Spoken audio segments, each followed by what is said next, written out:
വിശദമായ റിപ്പോർട്ടുകളിലേക്കാണ്. ജപ്പാന്റെ വടക്കുകിഴക്കൻ തീരത്ത് ശക്തമായ ഭൂകമ്പം. സുനാമി മുന്നറിയിപ്പ് നൽകി ജപ്പാൻ കാലാവസ്ഥാ ഏജൻസി.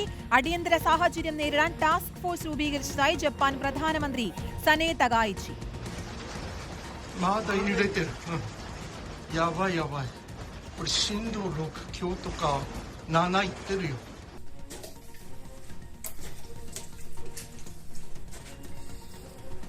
ഷാരൂൺ മാത്യു നൽകും വിശദാംശങ്ങൾ. ഷാരൂൺ, ദൃശ്യങ്ങൾ ഭയപ്പെടുത്തുന്നുണ്ടെങ്കിലും നിലവിൽ വലിയൊരു ജാഗ്രത പാലിക്കേണ്ട ഒരു സാഹചര്യമുണ്ടോ? എന്തൊക്കെയാണ് ഇപ്പോൾ പുറത്തുവരുന്ന മുന്നറിയിപ്പുകൾ? പ്രാദേശിക സമയം 7:45, അതായത് രാത്രി 7:45 ഇങ്ങനെ ഒരു ഭൂചലനം ഉണ്ടായത്. 7.6 തീവ്രത രേഖപ്പെടുത്തിയ ഭൂചലനമാണ് ഉണ്ടായത്.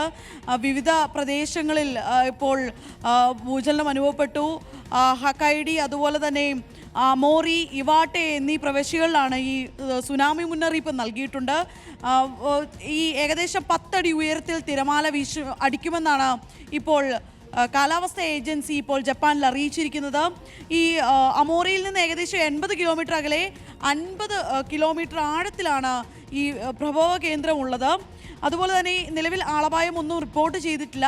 ഈ തീരദേശത്ത് താമസിക്കുന്ന പ്രദേശവാസികൾ ഉയർന്ന പ്രദേശങ്ങളിലേക്ക് മാറാനുള്ള ഒരു മുന്നറിയിപ്പും നൽകിയിട്ടുണ്ട്.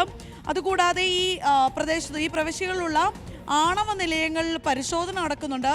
ആണവ നിലയത്തെ ഈ ഭൂകമ്പം ബാധിച്ചിട്ടില്ല എന്നാണ് നിലവിൽ മനസ്സിലാക്കുന്നത്.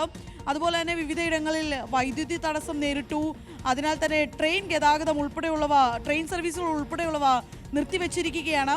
ഏറ്റവും ഒടുവിലായിട്ട് മാധ്യമങ്ങളോട് പ്രതികരിച്ചതനുസരിച്ച് ജപ്പാൻ പ്രധാനമന്ത്രി സനെ തകായിച്ചി പറഞ്ഞത് ഒരു അടിയന്തര ടാസ്ക് ഫോഴ്സിനെ രൂപീകരിക്കുന്നുണ്ട്. വിവിധ പ്രദേശങ്ങളിൽ പരിശോധന നടത്തുന്നുണ്ട്. ആണവ നിലയങ്ങളിൽ ഉൾപ്പെടെയുള്ളവയിൽ പരിശോധന നടത്തുന്നുണ്ടെന്നാണ് മനസ്സിലാക്കാൻ സാധിക്കുന്നത്. ഓക്കെ, ഷാരൂൺ മാത്യു ആണ് വിശദാംശങ്ങൾ നൽകിയത്. കൃത്യമായ മുന്നറിയിപ്പുകളൊക്കെ നൽകിയിട്ടുണ്ട്.